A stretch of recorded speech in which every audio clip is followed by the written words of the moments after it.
I'm Brad Smith, and this is Tools and Weapons. On this podcast, I'm sharing conversations with leaders who are at the intersection of the promise and the peril of the digital age. We'll explore technology's role in the world as we look for new solutions for society's biggest challenges. Our complex world can often feel quite overwhelming, but thankfully, some curious minds are out there cutting through the chaos. If you can enable through technology ordinary people to do extraordinary things, that's how you change the world. That was Thomas Friedman, the Pulitzer Prize-winning journalist and best-selling author, who is really one of the great thinkers of our time. By examining the interconnectivity of politics, economics, and the environment, he brings clarity to complicated topics. On this episode, Thomas Friedman reveals how tuning into nature and building community can help us tackle issues such as climate change and the decline of democracy. My conversation with Thomas Friedman, up next on Tools and Weapons. Tom, it's great to be with you. We've known each other for a long time. I want to talk about the issues of the world and also talk about the book you're working on. But first, thank you for joining. Brad, it's a pleasure. Great to be with you, too. I'd like to start with a more personal question. One of the things that you've said is you learn differently from other people. Tell us more. How do you learn about all the issues that you think about? I'm writing a book on how to write a column, and the second chapter is basically how I learned. Now, I only realized how I learned 40 years later by looking backwards. I wish I could tell you guys that after I got out of college, I said, I shall learn this way. The chapter is called Postcards from the Edge, because the way I learned was to try to go to the outer edge of three different realms, because that's where the most learning happens. That's where you can see things in stark relief. And it's at the edge that you can name things for the first time, like the world is flat. So I went to the edge of three different realms. The first was I went to the edge of human behavior. I lived in a civil war in Beirut for almost 4.5 years. And I learned how molecules behave at really high temperatures, what human beings are capable of for both good and ill at a level of extreme that you got to see the whole spectrum of human behavior in a way you never could before. And what Beirut taught me was to be an anthropologist, because in Beirut, there was no data. The only data was talking to another human being. And so I developed that skill of learning by literally talking to people. I tell the story in Beirut to Jerusalem, my first book, slightly embarrassingly, but I was the UPI reporter in Beirut. That's how I started. And we had to file the weather highlights from Beirut every night, high, low for the world weather highlights. Well, there was no weatherman in Beirut, or at least none that I knew of. So I used to make up the weather report every day. I didn't make it up. I would say to my colleague, yeah, Ahmed, what do you think it was today? It's like 75, 80. We'd say, yes, Mr. Tom, 75. Low tonight feels like 60. Yeah, Mr. Tom, fine. And thus were the weather highlights filed from Beirut. So I went to the edge of human behavior. Second, I went to the edge of technology. I would come to big companies at the cutting edge of technology, and I'd say, don't care about your quarterly earnings, don't care about your annual profits, don't care who the next CEO is. Just want to do two things. Want to hang out in your research lab and your HR department. Because whatever was going on in research and HR at Microsoft, at Infosys, at Walmart, I felt was coming to a neighborhood near me. Interesting. That if you want to know what the future is going to be like, hang around with people who are inventing it, but not just inventing the future, but then preparing their own people for that future. And so in February 2004, I went off to India, to Infosys, hung around in their research lab, saw what they were doing around outsourcing, then hung around with the people they were training.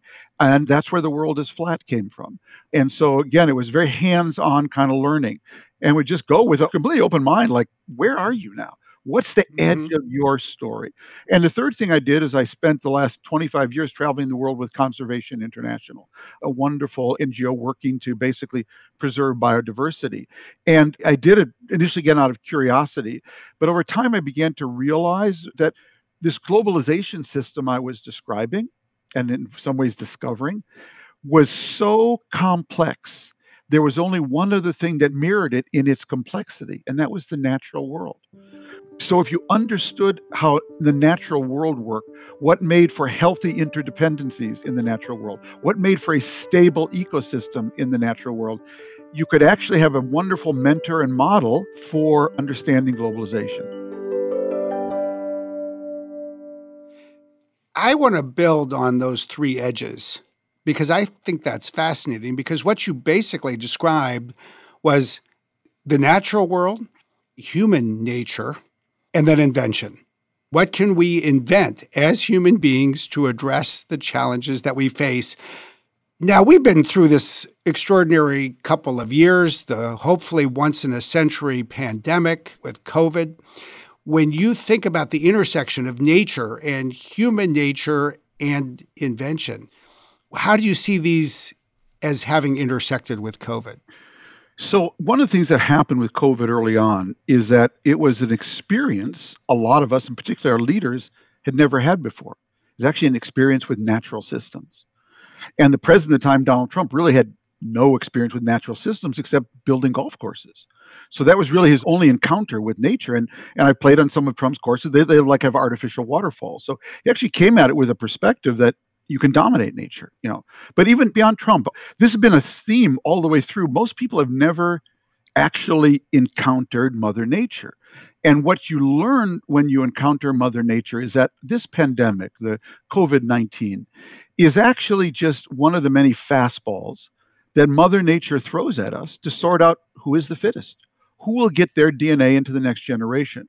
Now, these fastballs can be floods and droughts. I mean, COVID-19 is actually a virus. It's actually a living thing. But when it enters our body, it becomes a fastball, basically. But this is what Mother Nature does. And she only has one question for you. Who's the most adaptive?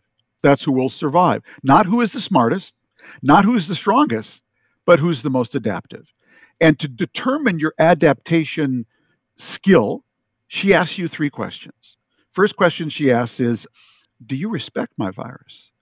Because if you don't, it will hurt you or someone you love. Second, she says, I'm just chemistry, biology, and physics. That's all I am, baby. I'm going to do whatever chemistry, biology, and physics dictate, and I always bat last, and I always bat 1,000. Do not mess with Mother Nature.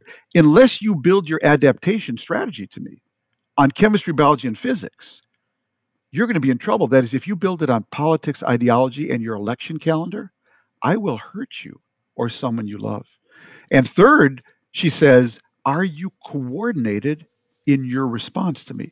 Because I actually evolved my virus over millennia to find any crack in your individual or collective immune system. So if you are not as coordinated as you can be, I will hurt you and someone you love.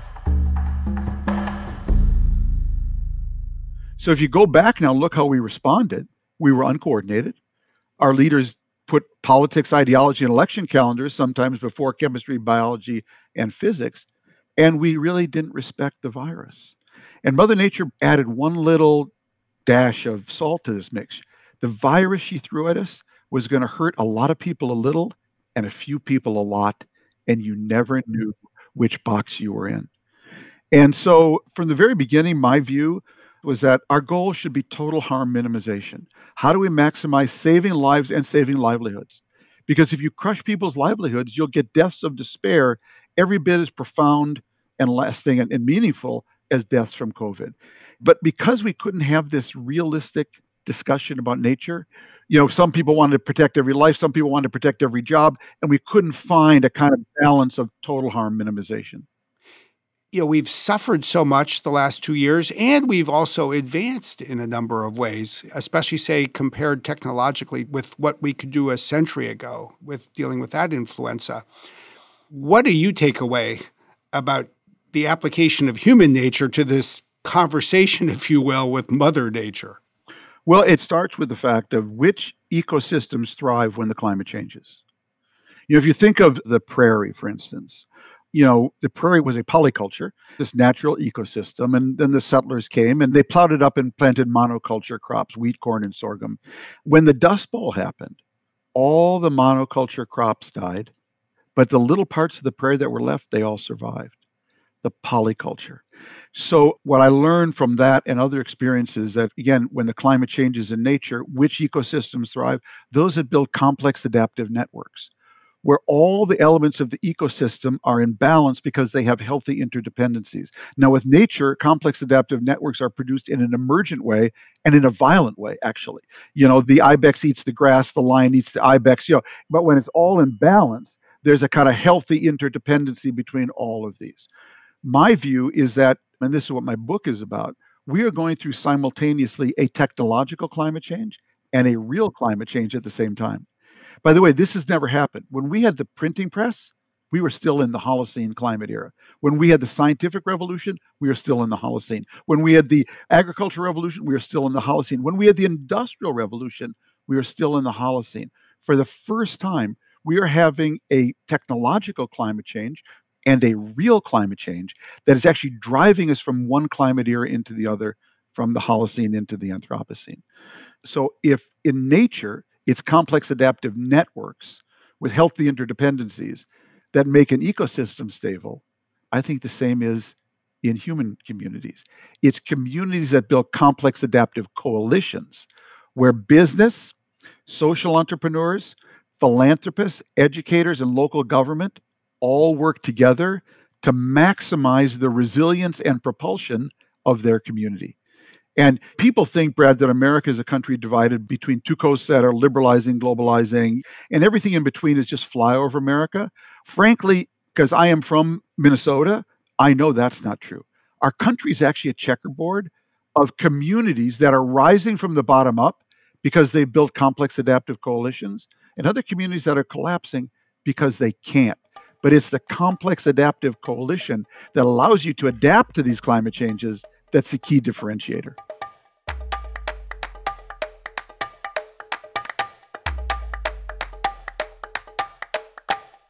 Well, and I very much share your perspective, having grown up in Wisconsin, which was very much like Minnesota. It just produced a better football team. But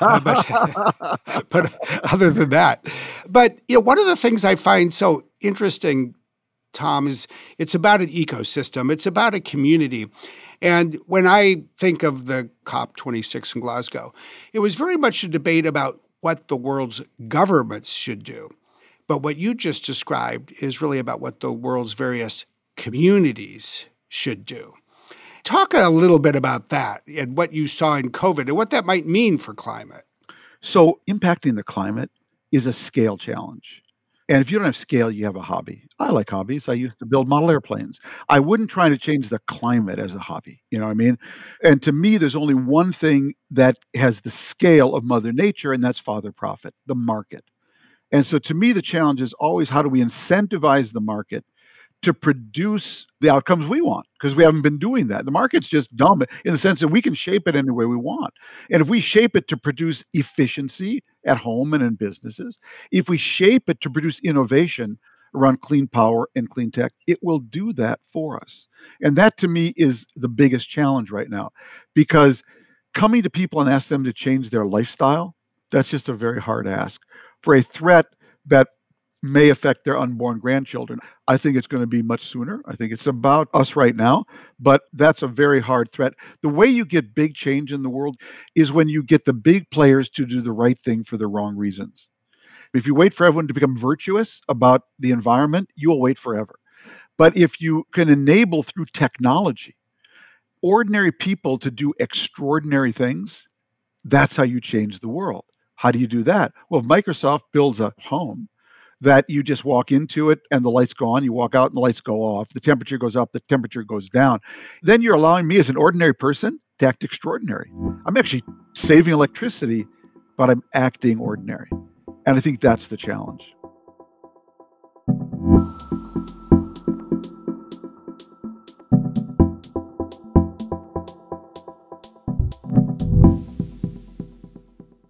I think 2022 is in part a year of COVID fatigue. And, we're tired for so many reasons, but a lot of the debates that were taking place today are really not about Mother Nature. It's about the government forcing adaptation to deal with Mother Nature, having to wear a mask, having to get a vaccine. And, when I compare it, for example, to some of the stories even of World War II, there was unhappiness in communities on the eastern seaboard because the lights of the amusement parks were turned off as part of blackouts. There's a limited period of time that I think any government can really compel people to adapt to things that people don't like. Now, nature can require it, markets can require it, and then government can help people deal with the change, but not necessarily require it. And I just wonder, as we think about the role of the market, the role of technology, and the role of government over what now is not just 2 years, but 20 or 30 or 40 of climate change, how do we find that path that puts everything together? Yeah, that's going to be a real challenge, and it's going to take a very different kind of leadership because you have to lead much more through people than down on people. You've got to basically inspire and educate the right kind of behaviors. I did a column early on in the pandemic with Dov Seidman, who wrote this book called How, and we talked about who are the leaders that we'll remember the most from this pandemic. And Dov's point was, we'll remember most the leaders who put more truth into the world than they took out of it, and who put more trust into the world than they took out of it. Because truth and trust are the pillars of any healthy democratic system. Without truth, we don't know which way to go. And without trust, we can't go there together. Dov always says, trust is the only legal performance-enhancing drug. When there's trust in the room, it's amazing what you can do. And so I think about leadership now at a much broader level. If you are putting truth and trust into the world, people will follow you on any number of things, whether it's climate, whether it's economics, whether it's skills. But if you have leaders who are actually taking truth and trust out of the world, actually you can't do anything. And how does this then compare or contrast with what you're writing about, how to write a column? Because I do think you try to put truth into the world with every column you write. A news story is meant to inform, but a column is actually meant to provoke. It's meant to produce a reaction. That's what differentiates a column from a news story. So I'm either in the heating business or the lighting business. I'm either stoking up an emotion in you or I'm illuminating something for you. And if I do it right, I'll produce one of these reactions. You'll read a column and say, I didn't know that. That's illumination. That's good reaction, more illumination, more light. I never connected those things. Boy, I never connected Putin and climate change and Ukraine. That's more illumination. Fourth, you live for this, Brad. It happens 3 times a year. You said exactly what I felt, but I didn't know how to say. God bless you. And fifth is, I want to kill you dead, you and all your offspring. Your column is so stupid, I only read it to see how dumb you are this week, because your column is defined as much by people who are against it as who are for it.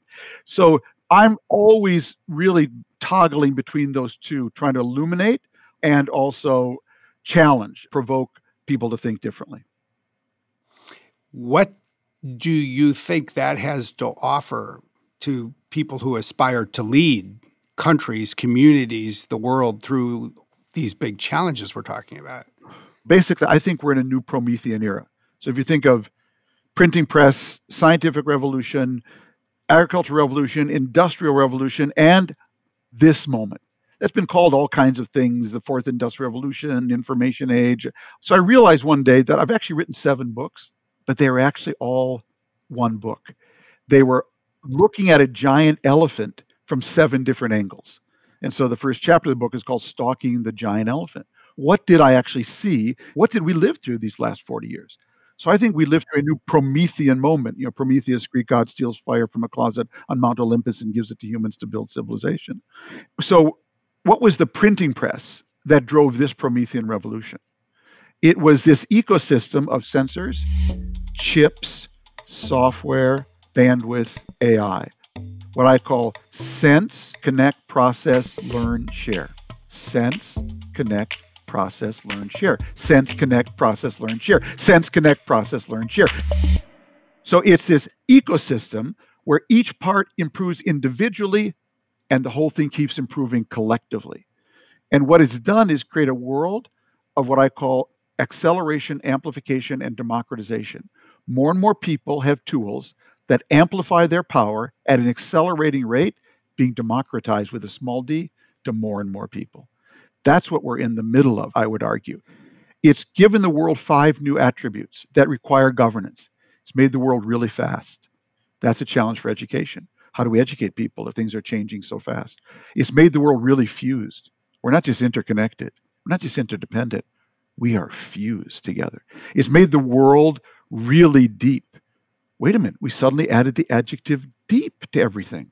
There's no global lexicographer who said, thou must call that deep research. No, we intuited technology was going so deep, we had never been there before. Fast, fused, deep, and dual. Everything is now dual use. Abu Dhabi just yesterday announced no more toy drones in Abu Dhabi because they've been hit by real drones from the Houthis. And no one knows what's a real drone and a toy drone anymore. And finally, everything's becoming open. Everyone can comment and play. One of us can now talk to all of us without a filter, editor, libel lawyer. And when the world gets this fast, fused, deep, dual, and open, it can only be governed by complex adaptive coalitions. It can't be governed the old left-right way. And I think that is such a key point, because I think most people, when they say we need more governance, will say, oh, you're saying we need more government. It's a very different thing. Yeah. Exactly. Tell us more. So I'll give you an example. Right before the pandemic breaks out, I'm in Jerusalem, and I run into Amnon Shashua. He's the founder of Mobileye that Intel bought for $18 billion because Intel wants to be a car company, autonomous driving company. So Amnon says to me, Tom, have you ever driven in a self-driving car? I said, Amnon, I was just at Google Waymo in Mountain View a month before, and I rode in Waymo's self-driving car around Mountain View. He said, Mountain View. That's a grid. Try driving in a self-driving car in Jerusalem where there are no two parallel streets.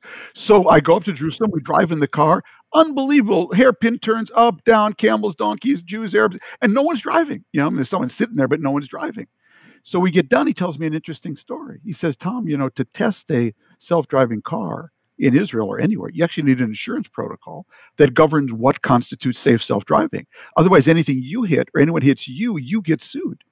Well, the rabbis who run Jerusalem have no idea about self-driving cars. So Amnon and Mobileye had to convene a complex adaptive coalition of Volkswagen, their car supplier, Mobileye, the rabbis who run Jerusalem, and the Israeli Ministry of Transportation, and collectively they wrote the law.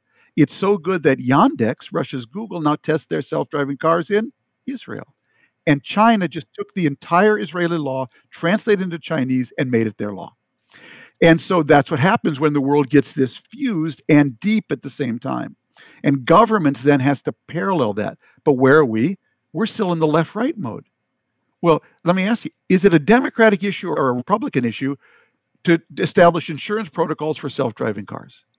Of course, it's neither. You know what I mean? It's a wholly new issue. But they're not trained to do this. So what do? They tend to fall back on tribalism. How do they hold their adherents? By going to all these, cultural issues, basically. Because they actually can't address what are the core issues now of this new world.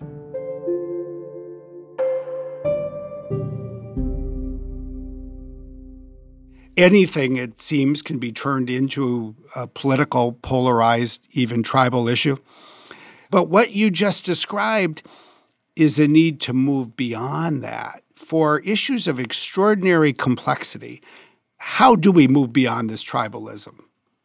So I'm going to give you a simple answer. It doesn't exactly answer it, but it reflects what I mean. The Washington Post, every once in a while, they have this section out, maybe called Good News. It's just like people doing nice things.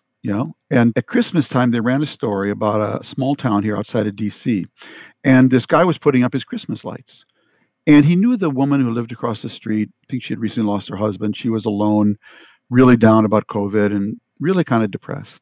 And just on the spur of the moment, he took his Christmas lights from his house and across the telephone wires and lit up her house as well. And she came out and she was just blown away. Well, all the neighbors saw it. And so they did the same thing.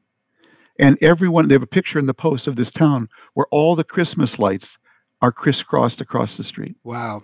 And I get choked up just telling this story because it's just so authentic about people connecting with other people and creating a sense of home. Because if you ask me what ails the country today, one of the lessons I tell in my book is that there's no place like home. There's no place like home.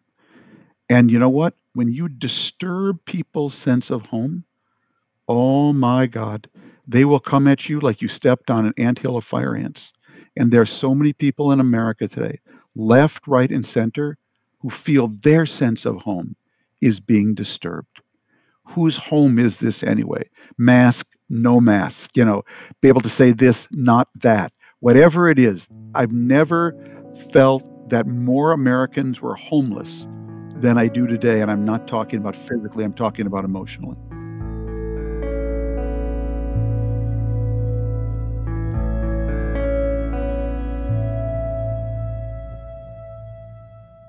And that is, I think, such an apt description of what makes all of this even harder.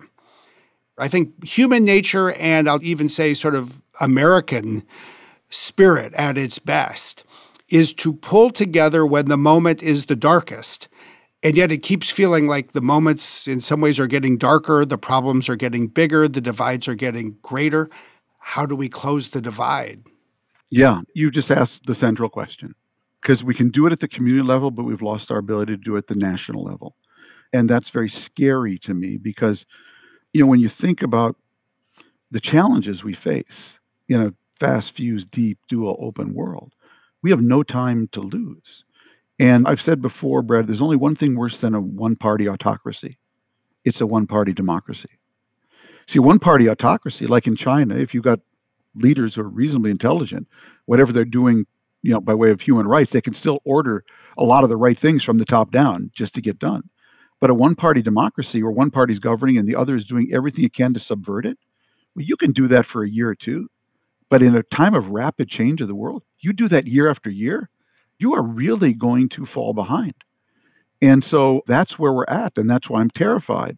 And I think people, again, they're so missing the danger of this moment. So if you talk to Earth system scientists today, what they will tell you is that they're seeing now some really, not just extremes, but what they call super extremes. 100 degrees in the Siberian Arctic region on June 20th, 2020. They just had a forest fire in Siberia, 10,000 miles from Moscow, in the middle of winter that Russian firefighters had to stamp out with their feet and tree branches because all the water was frozen. This is an incredibly freakish climate event and an incredible warning sign about what's happening in the tundra. These are super extremes. Why is that? Because Mother Nature is kind of like a car. She's got a bunch of spare tires, thick bumpers, all these dampeners. And what she did over millennia was she compensated for our abuses to the system. So we melt a little too much ice. She found ways to compensate around that. We raise the sea levels a little bit. She finds ways to compensate around that. But what Earth system scientists will tell you is that today Mother Nature is running out of dampeners, bumpers, and spare tires. And that's why we're now seeing these super extreme events. But just to completely ruin your day, we're seeing this at 1.1 degrees rise Celsius average temperature since the Industrial Revolution. Wait a minute, wait. No. They told us in Paris that if we just stayed below 2, ideally 1.5, we're seeing this at 1.1. But what that may be telling us is the Earth may be much more fragile than we realize. Now I'll give you a parallel to that. What basically Mother Nature is to our natural world and human behavior in it, the Fed has been to American politics. We've had deeply aberrant and divisive behavior in America in the last 6-7 years, like none of us have ever seen before. But as long as the stock market was going up, we could laugh at it on Saturday Night Live. But what happens when the Fed has to raise interest rates and take away the stimulus? We thought everything's okay if the stock market's going up. What if the stock market starts really going down? And suddenly the buffers that we thought were there are not there. And then suddenly you've got this really aberrant political behavior going on.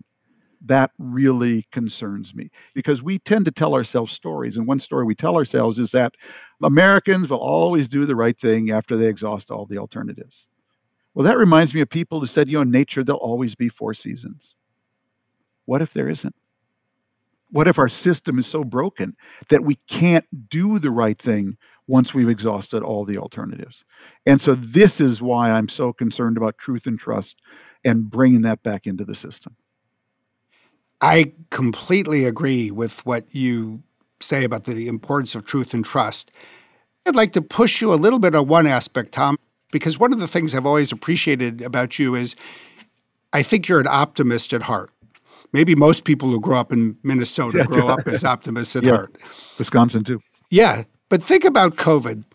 Think about this extraordinary period of disagreement. Think about the tragedies of the lives lost. But then think about the lives saved because we did some things right. The government couldn't agree on a lot, but they agreed to fund Operation Warp Speed. The private sector went to work and invented these vaccines. People collaborated in local communities to distribute the vaccines more broadly and quickly than anything medically had ever been distributed before. So is it possible that those three edges that you described, maybe they never come together perfectly? Maybe we live in an imperfect world, and maybe the best basis for hope and optimism is just to do enough and keep building on it, even while every day it feels like we're engaged in a political food fight. Yeah, I hope so. I just hope things aren't irreparably broken. Look, we're going through our third great civil rights moment, Civil War, the 1960s, and now as we go from a white majority country to a minority majority country. And first it was to resist civil rights for blacks, then it was to integrate them, but not through Jim Crow, and now it requires a much deeper form of integration. The way I say it in my head, Brad, is that we need to go as a country from out of many one to out of many we. When we get fused and we can feel each other's breath now and hear each other whisper, it requires a deeper form of pluralism. I do believe that there will be a new generation that will get us from one to we, and I think right now we're in that transition.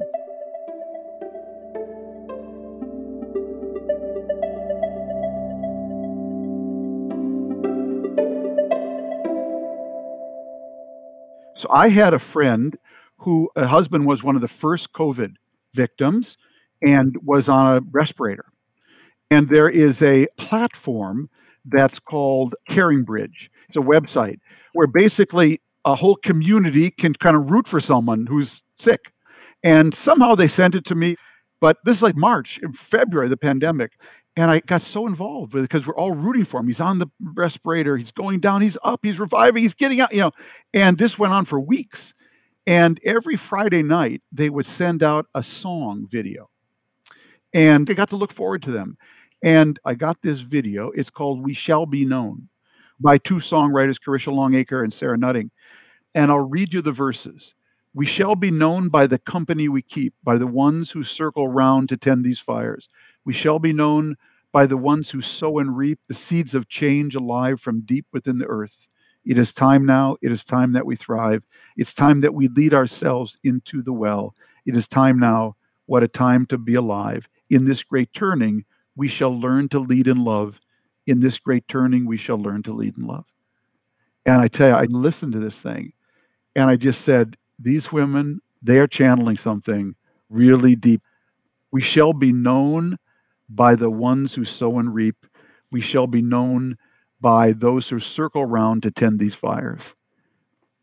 I love it. And it's not what we shall know. It's how we shall be known. It's about other people.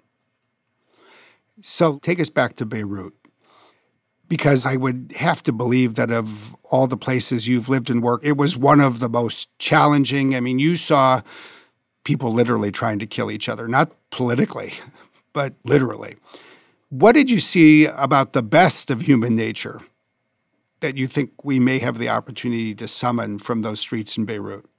Well, just to remind, in my 4 years there, I covered the Israeli invasion. I covered the Sabra and Shatila massacre. My own apartment was blown up and my driver's two daughters and wife were killed in my apartment. I had to help dig them out. I covered the U.S. Embassy bombing. I covered the U.S. Marine bombing, and I covered the Hama massacre. So I really saw the darkest side of human behavior. But if you ask me what's my big takeaway from Beirut, I would tell you a very personal story, which is that I was a little Jewish kid from Minnesota who wanted to cover the Arab Muslim world. That was not a natural thing in the 1970s, okay? The New York Times had a rule. You couldn't be Jewish and go to Beirut or Israel. And with me, they broke both those rules.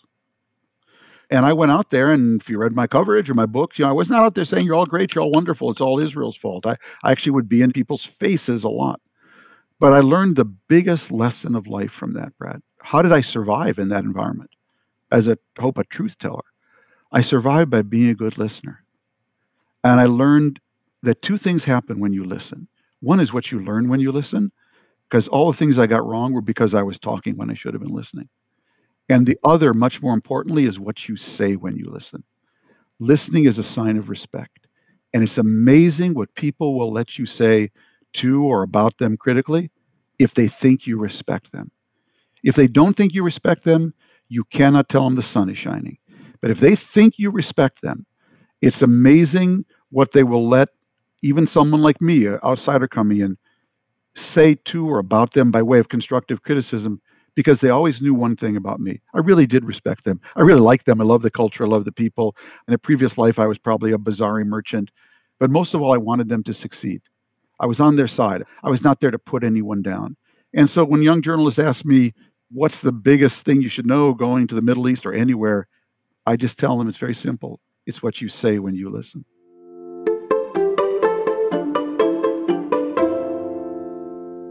And I just think that is so eloquent in capturing what it takes for us as a country to go from one to we. I think sometimes people characterize it as we have to find a way to all agree. We don't have to all agree. We don't have to all agree. We just have to agree to respect each other. Yes, that is the path. It's actually easier, but it's more profound. My politics is very messy. I'm a pro-business Democrat. There's like 3 of me in the zoo anymore. You know what I mean? But it's very important to me that, be they progressives or conservatives, I want to be read. And so I go out of my way to make sure that I'm respecting them, you know what I mean, and where they're from. Because people don't listen through their ears. They listen through their stomach. If you connect with them on a gut level, oh my God, they'll listen to you. You know, Maya Angelou said, and it's just so profound, no one remembers what you said, but they always remember how you made them feel. Made them feel, yeah. That's great. Well, a lot of food for thought. Thank you, Tom. It's so great to be with you. Brad, this was really fun. Anytime.